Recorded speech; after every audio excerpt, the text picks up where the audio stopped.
So, basically this is balancing equations with reaction types. We look at the two sides of the reaction and we figure out what coefficients we can add to make them equal. In number one, we had two potassiums on the product side. So I multiplied the left side by 2. That picks the potassiums. I also had 2 hydrogens and 2 hydroxides, so I multiply the water by 2.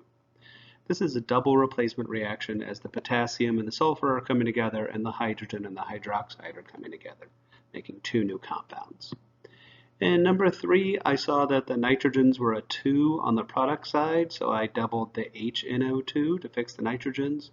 That also fixed the hydrogens and the oxygens all in one swoop. So that was easy. It is a decomposition reaction. In number 3, we have a double replacement reaction with 2 compounds and they're switching who they're paired with. This is one of those ones where we have water, and it never hurts to rewrite water in a double replacement reaction as HOH so that it's easier to balance the hydroxide against the hydroxide. So again, with double replacement reactions involving hydroxide and water, we often rewrite the water as HOH. And number 4, we just needed to fix the ammonia. We didn't quite have the same amount of ammonia or the nitrate. So there was 2 nitrates. I had to multiply the whole compound by 2, fix the ammonia at the same time. Another double replacement. 5 was pretty straightforward synthesis. And number 6, we had a decomposition. The numbers did get pretty big because I couldn't get the oxygens to balance. For a minute there, I had, I think I had 6.5. I had like 6.5 here for a second. And then I realized that I can't have a fraction, so I doubled it since we can't have a fraction.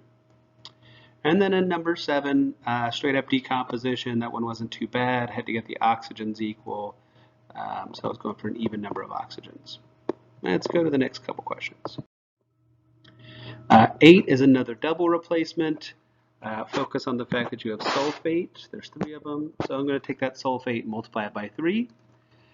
Also, since it's a double replacement with water, I'm going to rework my water into hydrogen hydroxide. That makes it easier to balance. Number 9 is another double replacement. I used the phosphate on both sides to make that one a bit easier. Number 10 took me 2 tries because I ended up with like a fraction at some point. I can't remember where the fraction was, but I ended up with like a 1.5 somewhere and then doubled everything to get rid of it. And I noticed it's not really following one of our standard patterns. At first it kind of looks like a double replacement, but then it's making too many things. It's not a double replacement. What is it? I don't know. Number 11 is a combustion reaction, and the oxygens were split, so you just have to remember to add them back together before you put that 5 there. Number 12 is a synthesis reaction. As they're coming together, it was pretty easy to balance. 13, 14, and 15 were all double replacement reactions, again using the polyatomic ions to make the balancing a little bit easier on those. Let's go to the back. Here we had to write the formulas before we double them. Don't forget that if you have those diatomic elements or Brinkelhoffs alone, then they occur in pairs. So iron, which is not a Brinkelhoff, so it's not in a pair. And then we have oxygen, which is a Brinkelhoff, so it is O2. And then this Roman numeral 3 really tells me the charge of iron is a +3 when I go to work out the formula. And this is the same as the other unit, the other half of this. You just have to work out the formulas using charges before you balance them. And same thing here on 19 and 20, work out the formulas before you balance them. In number 19, everything is balanced after you write the formulas correctly. So that's about it. All right, I hope you guys do well. And if you have any questions, don't hesitate to ask.